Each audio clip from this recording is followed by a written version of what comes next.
Okay, so that case has been decided. Elizabeth Calvin, it's my understanding that you would like to extend the possibility of parole even to juveniles who have, in fact, killed someone, and there are 261 such cases in California right now. Is that right? My understanding is there's 265, but yes. And I thought there were 265 with 4 who didn't kill anyone. I see what you're saying. Yes, that's right. 200. The bill that that is pending currently here in California is Senate Bill 399. And what it would do, if passed, is give an opportunity for a judge to review these cases and determine whether an individual who was sentenced to life without parole as a juvenile, whether that individual merits a sentence that has the possibility of parole. So in some ways, it's a two-step process. A judge would review the case. The prosecutors would be present in the review of that case.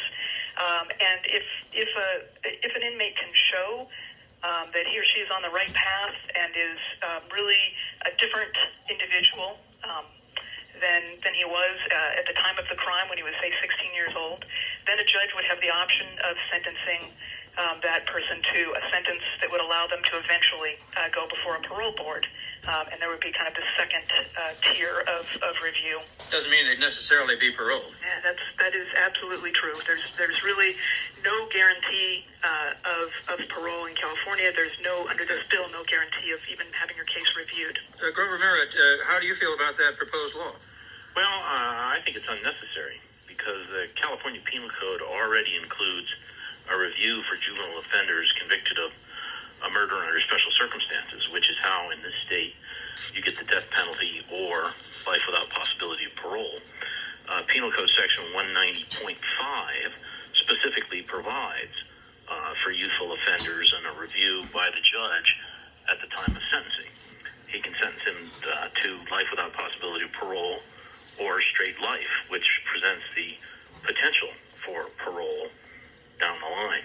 So it doesn't appear necessary when you consider Penal Code Section 190.5 in the California Penal Code already. Elizabeth Calvin, why is it necessary? Well, with all due respect to Mr. Merritt's analysis of the code, in fact, the code and the case law that interprets the code states that life without parole is the presumptive or the presumed sentence for these youth. And so I would also say that this was a statute that was enacted about 20 years ago, and in the intervening time, there's just been tremendous leaps in our understanding as far as brain development. What we know now is that these are individuals who are still developing, and so for a judge to be able to make a well-considered decision when someone is 16 or 17 years old, no one can make a well-considered decision about who this person's going to be in 20 or 30 years. So,